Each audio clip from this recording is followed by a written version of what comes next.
so vital. Every day we lose a Kansan from fentanyl poisoning.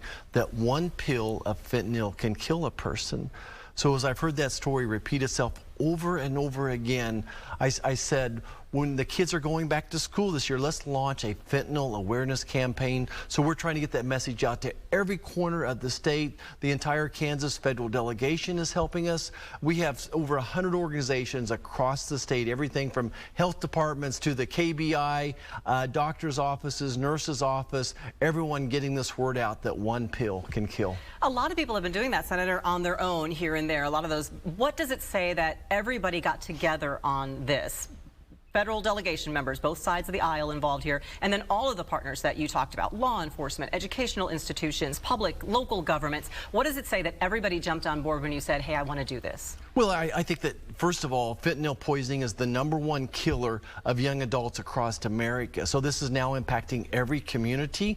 And again, I think this moment when our youth are going back to college, back to high school, in a state, in a situation, this is not unique to Kansas, but it is easier to purchase 5 fentanyl tablets online for less than $5. It's easier to get fentanyl than it is a slice of pizza right now. So I think that everyone across the state feels the enormity of the problem, and it's touching every community. So when we had this opportunity to get all our voices together, we're so much better when we work together. We take 2 + 2 and make 8 out of it.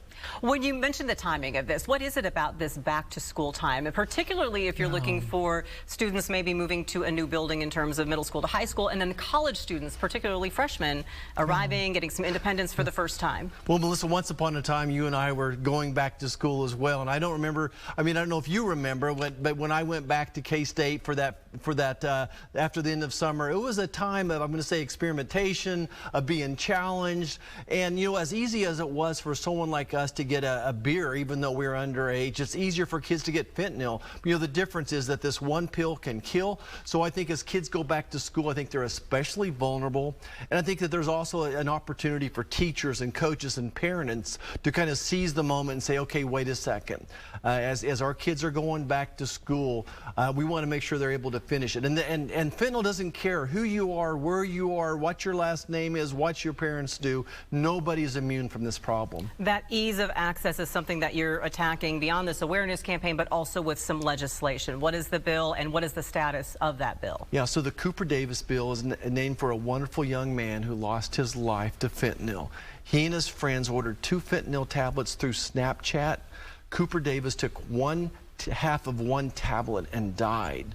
So what our legislation does is force social media to proactively cooperate with police, with law enforcement when they see something like that going online.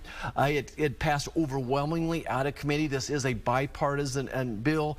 Senator Dick Durbin from Illinois, the Democrat whip, is co-sponsoring the bill. So we hope that we can get that to the floor. We hope the House is able to do something with it and get it to the president's desk. There are so many parallel issues to fentanyl, Senator, and especially with your medical background, if you can comment on this. One thing other folks have told me on this issue, and especially as it pertains to Narcan, is why this is something that crosses all age spectrums. It's not just the illicit or recreational use of fentanyl. It's people who perhaps are taxed with their medical bills. They've been prescribed an opioid or some other prescription. They look for a cheaper way to get it, and lo and behold, they end up with something laced with fentanyl. So how does this issue cross all of those dynamics? I threw in a lot of things there. Yeah, Melissa. Well, I think the challenge is many of these acts are accidental poisoning where somebody is ordering, say, a Xanax tablet or a Percocet tablet. They're even lacing marijuana with the fentanyl as well. So certainly as we come out of we're starting to come out of this opioid crisis, this fentanyl is 50 times more powerful than opioids. So if a person that's addicted to opioids, if they're used to taking 10 Percocet tablets to get high, so to speak, if they just take 1/2 of one of these tablets, it'll probably kill them as well. So you're right, it does cross all those barriers. And they don't know it's there.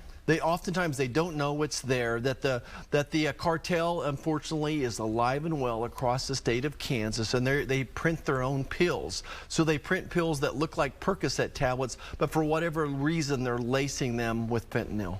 Senator, appreciate you taking the time and the awareness campaign all week long. Thank you. You bet. #OnePillCanKill. I just appreciate all your listeners getting online, do something. Go to marshall.senate.gov, and if they can, write a post themselves and #OnePillCanKill. Senators.